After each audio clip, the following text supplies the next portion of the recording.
a nuestro invitado de honor, el doctor Héctor Felipe Fix Fierro, quien cursó sus estudios de licenciatura en Derecho en la Facultad de Derecho de la UNAM, en la que se tituló en 1987. Entre 1993 y 1994 cursó el Máster International en Sociología Jurídica del Instituto Internacional de Sociología Jurídica de Oñati, País Vasco, España. En 1998 obtuvo su doctorado en Derecho por la Universidad de Bremen, Alemania. Ha sido profesor visitante de la Universidad de Houston, Texas, e investigador visitante de la Universidad de Bremen, Alemania.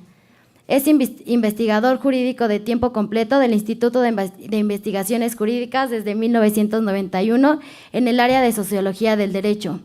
Entre sus publicaciones recientes destacan Los derechos políticos de los mexicanos y Tribunales, Justicia y Eficacia, y Estudios sociojurídicos sobre la racionalidad económica en la función judicial. Sus principales líneas de investigación, con énfasis de carácter empírico, son la reforma de la justicia y los procesos de cambio jurídico en México. Desde 1999 pertenece al Sistema Nacional de Investigadores. Actualmente es director del Instituto de Investigaciones Jurídicas de la UNAM y miembro del Comité Asesor del Consejo de Derechos Humanos de las Naciones Unidas. Ahora bien, daremos comienzo a la conferencia y posteriormente concluiremos con un espacio de preguntas y respuestas. Es un honor para mí cederle la palabra al doctor Héctor Felipe Fix Fierro. Muy buenas tardes, muchísimas gracias por la invitación, muchas gracias por la presentación, y creo que es muy apropiado para el tema de la conferencia que lo hagamos en esta sala, ¿no?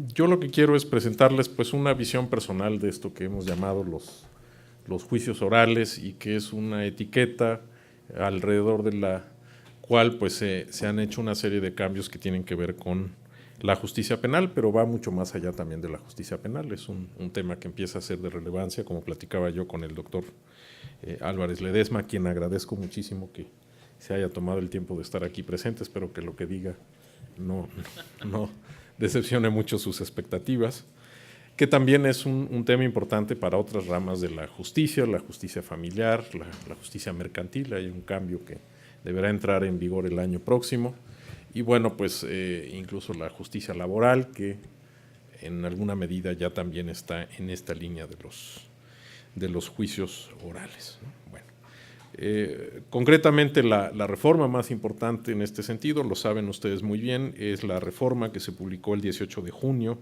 de 2008 en el Diario Oficial de la Federación, que trae una serie de cambios muy importantes, básicamente encaminados, por un lado, al tema de la seguridad pública, y por el otro lado a introducir el que se ha llamado el juicio penal acusatorio, y una pieza de ese juicio penal acusatorio es la oralidad en el proceso penal. No quiero entrar en el examen de quiénes y por qué se hizo la reforma. Es una reforma que está caminando. Se estableció un plazo hasta el año de 2006 para que entre en vigor y esté funcionando en toda la República. Podemos platicar de ese tema un poco más en la sesión de comentarios y preguntas. Lo que yo quiero hacer en esta charla es poner la reforma en una perspectiva, en el contexto de otras reformas que se han hecho a nuestro sistema de justicia, por lo menos desde hace casi 20 años. Creo que esta es una cosa que hace mucha falta, y los que ya no tenemos 25, tenemos, digamos, la experiencia y la memoria que nos sirve para ofrecerles a ustedes de veras una perspectiva un poquito más amplia, ¿no? Tendemos a ver todos estos cambios muy inmediatos. A veces no tenemos una perspectiva hacia atrás de más que unos pocos años, y yo creo que esta reforma se entiende mejor y tiene una lógica si la vemos como parte de una línea de reformas que se vienen haciendo desde hace casi, por lo menos 20 años, quizá hasta 25, ¿no? Porque entonces van a ver ustedes que las reformas tienen una lógica, tienen una línea, y que esta es una reforma más, ni siquiera probablemente sea la última, sino que va en esta lógica que yo les quiero presentar, ¿no?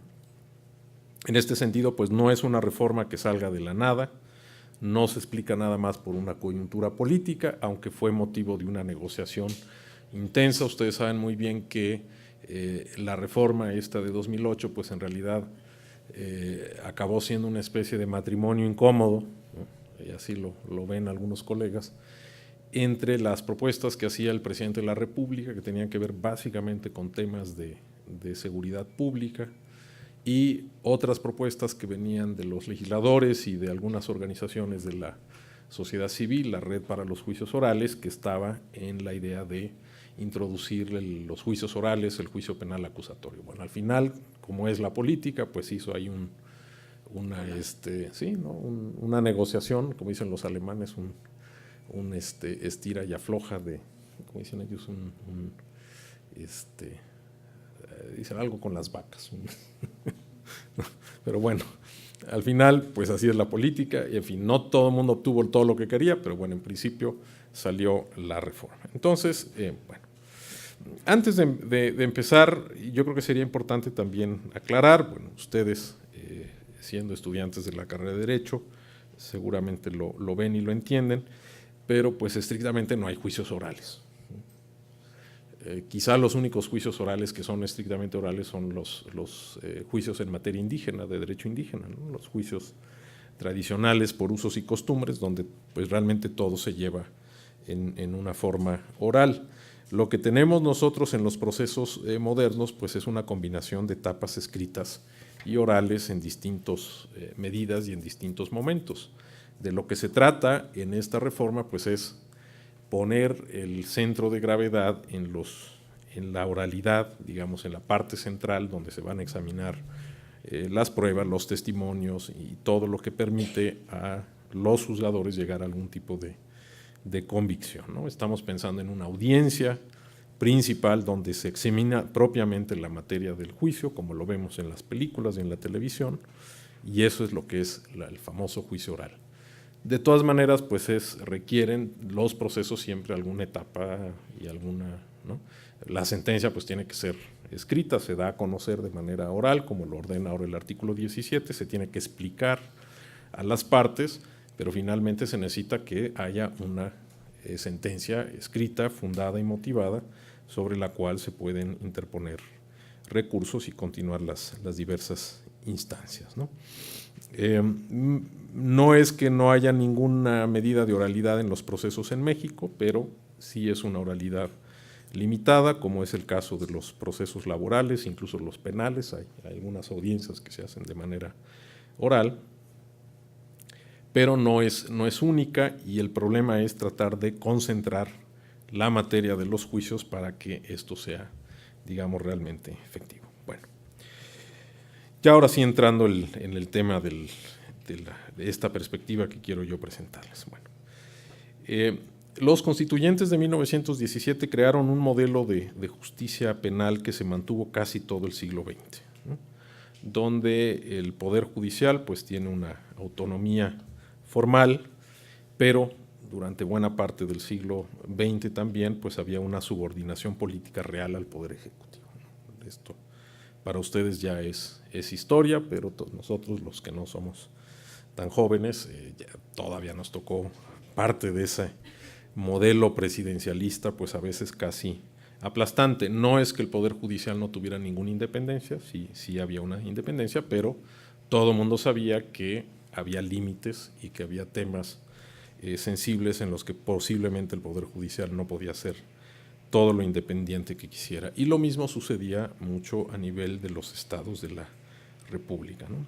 Entonces, los constituyentes, aunque tenían una visión de introducir el juicio acusatorio, o sea, esto no es de ayer, ya es algo que se pretendía lograr desde entonces, la verdad es que el desarrollo del siglo XX y la manera como se fue organizando la justicia y fue funcionando, pues hizo que en realidad, en lugar de tener un proceso donde hay igualdad de las partes y donde realmente se examina directamente ante el juzgador la materia del proceso, pues acá haya sido el Ministerio Público, que depende del Poder Ejecutivo, pues la figura central. No lo era el juez y no lo era tampoco la defensa. Es decir, el peso, digamos, político del Ministerio Público hizo que realmente el proceso penal girara alrededor de lo que hace o deja de hacer este Ministerio Público, ¿no? Esto pues es algo que han dicho quienes han estudiado.